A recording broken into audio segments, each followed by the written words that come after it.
France England जैसी बड़ी ताकतों को हराने के बाद जब उन्होंने स्पेन, जो कि उस वक्त एक मुसलमान रियासत था, उस पर हमला किया तो क्या हुआ।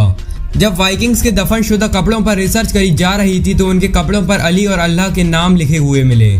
अगर ऐसा है तो मुसलमान और ईसाई वाइकिंग्स को काफिर क्यों कहते थे, या फिर वाइकिंग सच में ही मुसलमान थे, और अगर थे तो उन्होंने स्पेन पर हमला क्यों किया। ये सभी सवालों के जवाब जानने के लिए इस वीडियो को पूरा जरूर देखें।